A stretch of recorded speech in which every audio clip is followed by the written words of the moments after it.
Assalamualaikum dulur, berjumpa lagi ya di channel kita, channel petani muda lur. Ya dulur, aku mau ngucapin terima kasih bagi dulur-dulur yang sudah subscribe.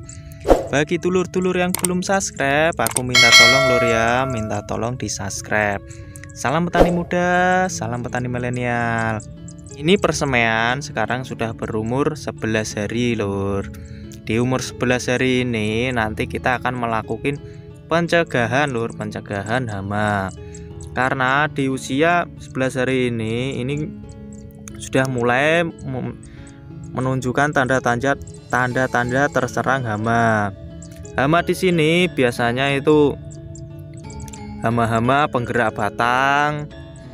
Dan hama penggerak batang ini dimulai dari hama kaper lur ya, dan hama-hama lainnya.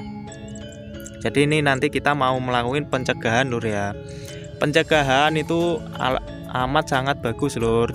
Karena apa? Karena pencegahan itu bisa mengurangi pengeluaran kita nanti ke depannya. Kalau kita lalai dalam pencegahan, nanti kita itu pengeluarannya pasti akan membengkak lur ya.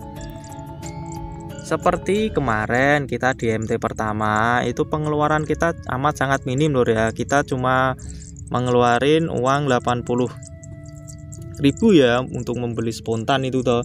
Yang lainnya kita masih sisa-sisa dari tanaman kacang hijau lur ya. Dan juga ada yang sisa dari tahun kemarin tanam padi itu. Obatnya itu toh dari pupuk dan inseknya. Terus di usia 11 hari ini perkembangannya amat sangat baik lur. Ini bisa dilihat. Bisa dilihat lur ya. Perkembangannya amat sangat baik. Ini perkembangannya bisa hitungannya ini normal gitu lur ya. Itu karena pada saat umur 3 hari kemarin itu kita sudah melakukan pemupukan dasar atau pemupukan pertama ya.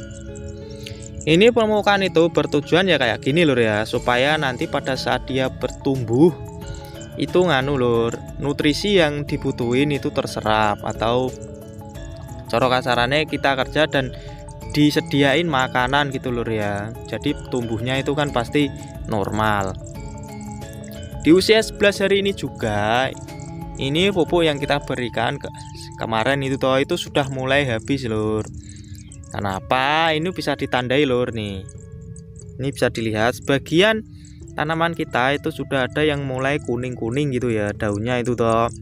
Itu bertanda itu pupuk yang kita berikan itu sudah mulai habis.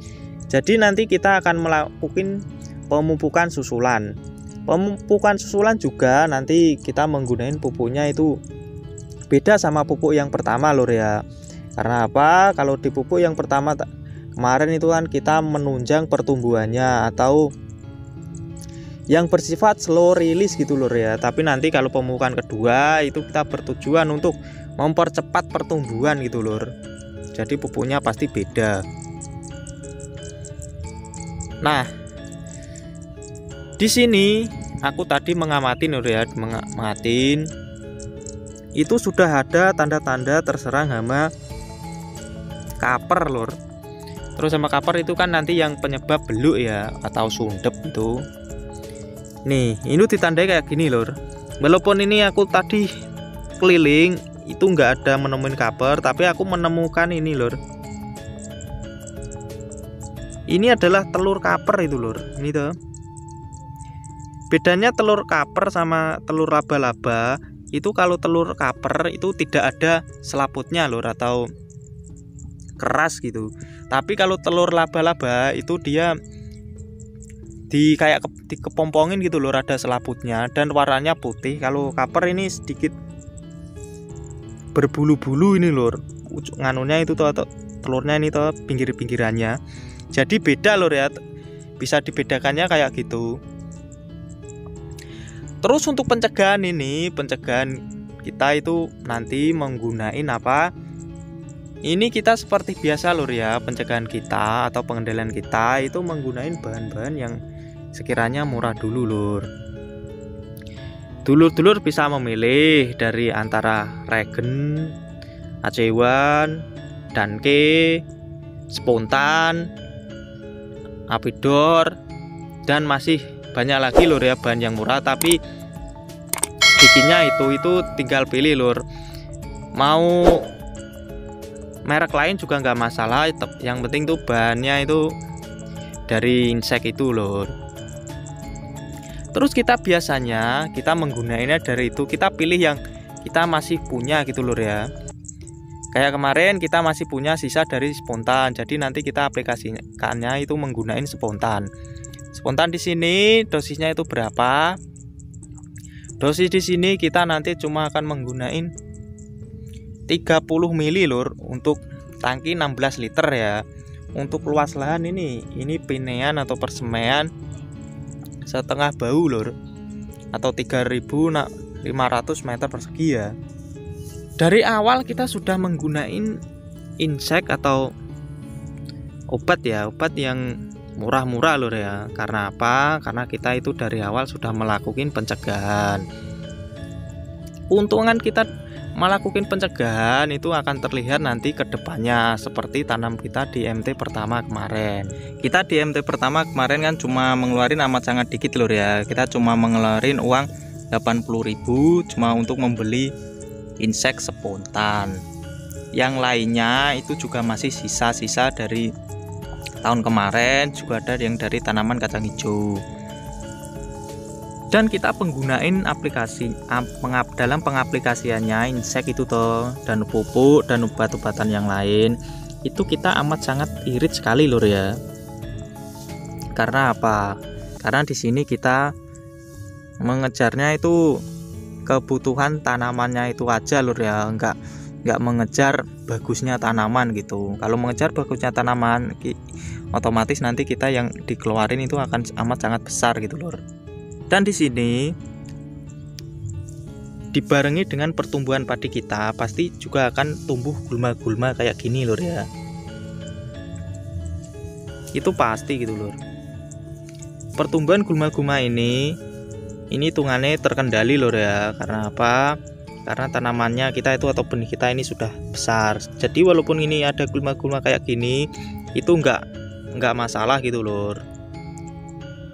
Tanaman padi kita dalam penyerapannya nutrisi itu masih menang gitu lur ya, nggak kalah. Tapi kalau pertumbuhannya gulma lebih tinggi daripada tanaman padi kita, itu nanti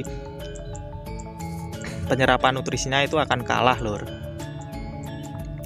Dan di sini kita tidak pernah menggunakan obat-obatan yang mahal lur ya. Karena apa? Karena kalau kita sekali menggunakan obat-obatan yang mahal dan hasilnya pasti ya bagus lur ya, karena kita menggunakan obat-obat yang mahal, itu kita nanti pasti akan ketergantungan lur di MT selanjutnya itu toh. Dan mau berubah atau menggunakan obat-obatan yang murah atau itu biasanya kurang plong gitu lur ya, atau kurang menerima. Pasti pengennya ya itu terus lur, nggak mau ganti yang obat-obatan yang murah. Pasti dalam pikirannya atau di bawah sadarnya, kalau kita menggunakan obat yang murah pasti hasilnya nggak bisa kayak seperti ini gitu lur ya. Padahal juga nggak seperti itu juga. Nyatanya tanaman kita lur ya, tanaman kita walaupun kita menggunakan perawatan seadanya, tapi alhamdulillah lur ya, pertumbuhannya sangat amat baik dan normal tentunya ya. Dan anakan juga amat sangat baik kan lur, juga banyak. Jadi nggak kalah sama yang menggunakan obat-obatan yang mahal. Malah bisa juga itu hasilnya malah lebih banyak punya kita lur. Padahal pupuk dan lain-lain kita cuma amat sangat sedikit atau minim sekali ya. Jadi itu tadi lur, dalam kita melakukan perawatan, alangkah baiknya kita itu dari awal sudah melakukan pencegahan. Pencegahan dimulai ya kayak gini, dimulai dari persemaian. Jangan sampai pencegahan dimulai kalau sudah masuk lahan. Kalau sudah masuk lahan ya otomatis nanti hamanya itu sudah menyebar itu lur. Kalau sudah menyebar, kita pengendaliannya itu toh lur, itu akan amat sangat susah. Ya sama kayak masih di lahan kayak gini, itu pengendaliannya itu amat sangat mudah, karena kita dalam melakukan pengamatan cuma dengan mata sendiri gitu lur, itu pasti sudah kelihatan lur kalau ada hamanya atau tidaknya gitu toh. Kalau di lahan kan pasti ya susah lur ya, mau mengamatin satu-satu gitu toh. Ya dulur, terima kasih.